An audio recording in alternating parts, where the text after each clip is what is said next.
The last word. Heavenletter number 5464. November 9, 2015. Consider that everything that happens is okay. It's okay. It's perfectly okay, and you're okay. The world revolves, and the world resolves. You don't change the world by wresting others from their perception of the world.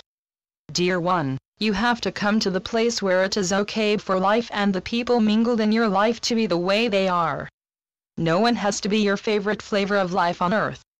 Anyone can be against blueberry pie or anything whatsoever he happens to be against, and he can be for anything he wants to be for whether you like it or not. You can't very well disallow another from the freedom you so desire. This is acceptance. Acceptance may seem to be out of your reach. What is the argument? Are you feeling that only you can be the decider of what another's views on life are supposed to be? If someone seems impossible to you, well, then, something in you has to allow him his privilege to think as he likes to think, to even be obnoxious, even to perceive you as difficult if that's how he sees it. You have no more right to infringe on another's view than he has the right to infringe on yours.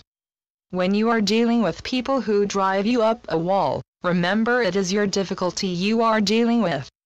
Your distress comes from you and not from the other person who has innocently or deliberately triggered something within you. In the same way, when it comes to people you like to be with, the situation is also really about you.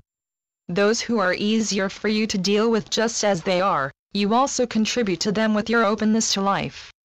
You cannot make someone be more open-minded or open-hearted. You can be open-minded and open-hearted yourself. Others' thoughts are their thoughts. You are not entitled to toss anyone's ideas away any more than anyone else has any entitlement to oppose or take away from your way of thinking. Ideas change on their own. A light has to go on. If someone scoffs at you, I tell you again and again that you are the one upset by this. The one who scoffs at you feels perfectly justified under all circumstances, just as you might. In any case, you are not a court judge who is to decide against anyone else. You are free to like or not to like. You like to be accepted as you are. So does everyone else. Everyone has his beliefs, and, likely, everyone has his bias. This is a universal privilege. Anyone can prefer to be superior to you as much as he wants. You don't have to be boondoggled. There is more to you, of course, than what another allows himself to let in.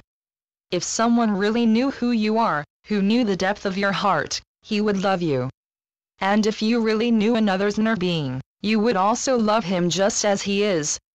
Everyone is devoted to his way of thinking just as you are devoted to your way of thinking.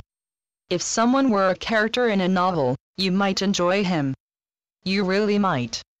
Who are you to convince another to change his ways? Anyway, how successful has this ever been?